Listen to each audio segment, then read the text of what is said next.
নমস্কার, spiritual talk by Arjun রায়ে সবাইকে স্বাগতম জানাচ্ছি। আজকে আমরা শ্রীমদ্ ভগবদ গীতার ৪র্থ অধ্যায় জ্ঞান যোগ নিয়ে আলোচনা করব। নানা ধর্ম, নানা পথ, ঈশ্বরকে কিভাবে পাওয়া যায়।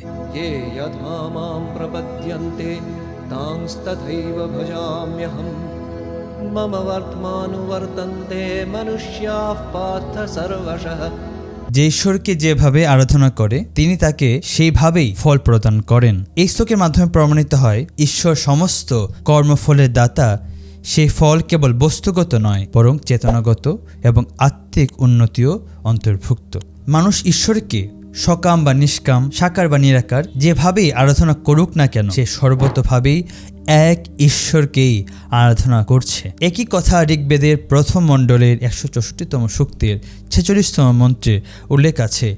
একম সদ বিপ্রা বাহুদা বদন্তি। এক অখণ্ড ও চিরন্তর সত্তাকে জ্ঞানীগণ বিভিন্ন নামে বর্ণনা করেন। তিনি এক ও অদ্বিতীয়। তাই মানুষ যে ধর্ম বা দর্শনে অনুসরণ করুক না কেন, সব পথই শেষ পর্যন্ত সেই পরম সত্যে পৌঁছায়।